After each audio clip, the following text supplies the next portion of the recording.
جی دوستو، آپ دیکھ رہے ہیں کلائڈوسکوپ۔ سید اعجاز الدین ہیں جو ان کا ہر ہفتے ایک کالم چھپتا ہے ڈان اخبار میں بڑا ریگولرلی پڑھتا ہوں اور بڑا استفادہ کرتا ہوں، اور اعجاز الدین صاحب کی میں ذاتی طور پہ بڑی رسپیکٹ بھی کرتا ہوں۔ بہت ہی پڑھے لکھے آدمی ہیں اور ہم نے بھی ان سے پڑھا ہے اسٹاف کالج لاہور میں، کیونکہ جب آپ 20 گریڈ سے 21 پہ پروموشن آپ کے لیے ڈیو ہوتی ہے تو پھر یہ کورس کرنا پڑتا ہے جو مینڈیٹری ہے۔ تو ہم نے جب کورس کیا تو اس وقت یہ فیکلٹی میں تھے اور ہم نے ان سے بہت کچھ سیکھا، اور آج بھی ہم ان کی جو تحریریں ہیں ان سے استفادہ کر رہے ہیں اور انشاءاللہ کرتے رہیں گے۔ آج کا جو ان کا آرٹیکل چھپا ہے دوستو، وہ بنیادی طور پہ تو جو اس وقت تائیوان پہ ٹینشن ہے اس کے حوالے سے ہے، اور لیکن وہ آخر میں آ کر کشمیر کا بھی ذکر کرتے ہیں۔ وہ بات کرتے کرتے یہاں تک کہتے ہیں کہ تائیوان کا بھی جو معاملہ ہے پچھلے 50-55 سال ہو گئے ہیں اور ابھی تک اس کا بھی کوئی حل نہیں نکلا، اور پھر دوسری طرف وہ کہتے ہیں کشمیر کا بھی کوئی حل نہیں نکل پا رہا، اور ان کا کہنا یہ بھی ہے کہ پاکستان کی جو اب آہستہ آہستہ پاکستان کی جو انٹرسٹ ہے وہ کم ہوتا جا رہا ہے،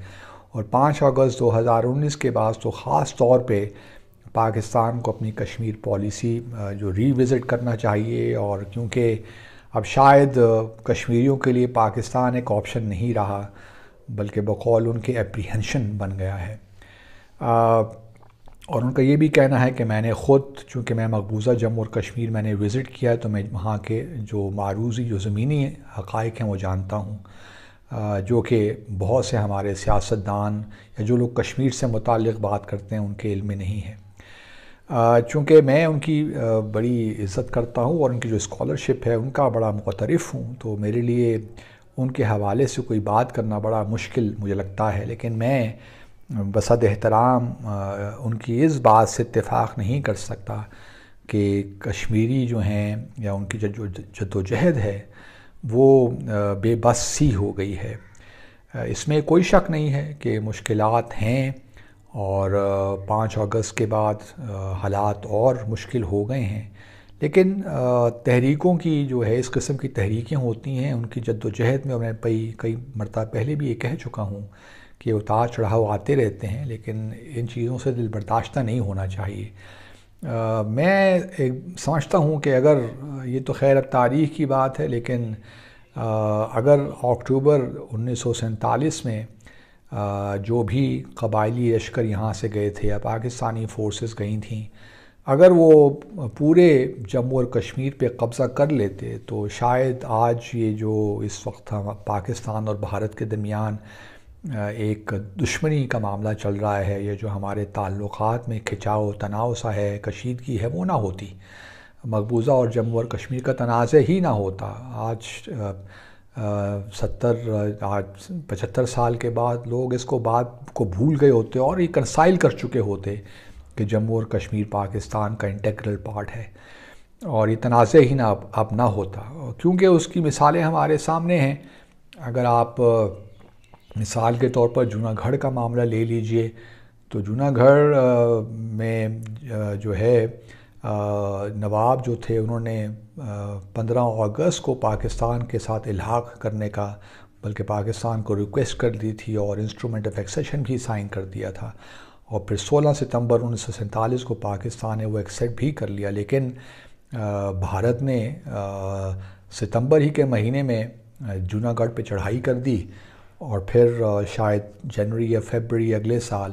وہاں پہ پلیبسٹ کروا کے اس کو اپنے ساتھ ضم کر لیا۔ اور جوناگڑھ ہم جانتے ہیں کہ مسلمان حکمران اور اکثریت جو آبادی تھی وہ ہندوؤں کی تھی، تو وہ ایک نیچرل سا تھا، اور پھر جیوگرافیکل کانٹیگوٹی بھی تھی، تو ایک لحاظ سے نیچرل تھا کہ جوناگڑھ بھارت کا حصہ بنتا۔ دوسری طرف حیدرآباد دکن کی مثال بھی آپ لے لیجئے، وہاں کیا ہوا، وہاں بھی جو نواب تھے وہ مسلمان تھے، اور جو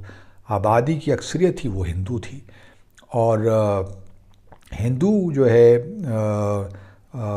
مسلمانوں نے وہاں جو نواب تھے انہوں نے ایک اسٹینڈ اسٹل ایگریمنٹ بھی سائن کیا تھا بھارت کے ساتھ، شاید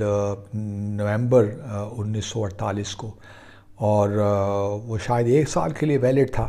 لیکن بھارت نے بہرحال کچھ ایسے واقعات ہوئے کہ پھر وہاں سپٹمبر میں چڑھائی کر دی اگلے سال 1949 میں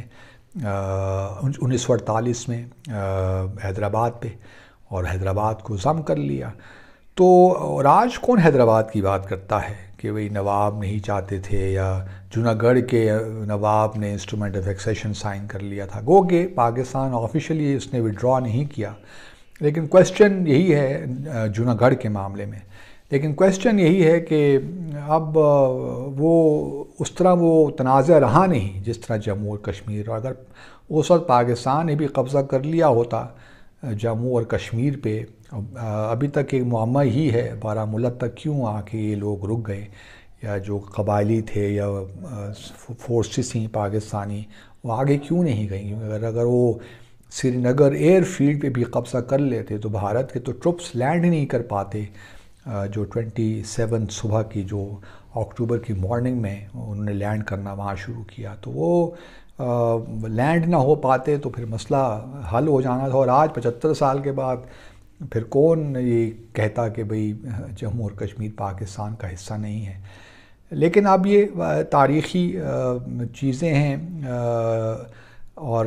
فیوچر کا معاملہ کچھ یوں ہے کہ میں یہ ضرور اتفاق کرتا ہوں اعجاز الدین صاحب سے کہ پاکستان کو ری وزٹ ضرور کرنا چاہیے، اور ری وزٹ اس کانٹیکسٹ میں کرنا چاہیے کہ ہم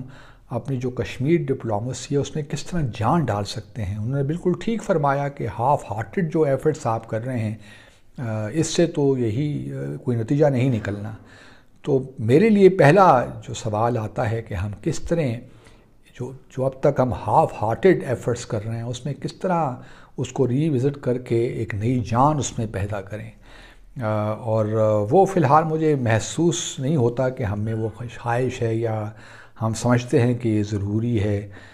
تو اس وجہ سے کشمیر ڈپلومیسی میں ہمیں بہت سی خامیاں بھی کہہ لیجئے یا اس میں جان نظر نہیں آتی۔ اس حد تک بالکل اعجاز الدین صاحب ٹھیک فرماتے ہیں، لیکن یہ کہنا کہ اب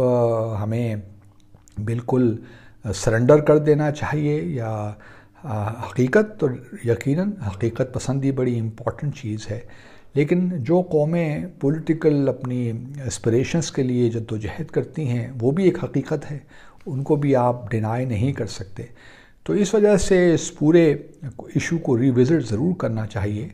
اور پاکستان کو دیکھنا چاہیے کہ کس طرح وہ اس کو آگے لے کر جا سکتا ہے، اور اگر سارے راستے بند ہی ہیں تو پھر آبویسلی اور ڈپلومیٹک راستے بھی کھلے ہیں، اس پہ بعد میں بات ہو سکتی ہے۔ لیکن یہ موقع یہ ہے کہ میرے حساب سے اس وقت تو ہمیں یہ کوشش کرنی چاہیے کہ اپنی سفارتکاری میں پوری جو جدوجہد ہے اس میں کس طرح جان ڈالنی چاہیے، یہ امپورٹنٹ اس وقت بات ہے۔ تو انشاءاللہ آپ سے بات ہوتی رہے گی، اپنا خیال رکھیے، اللہ حافظ۔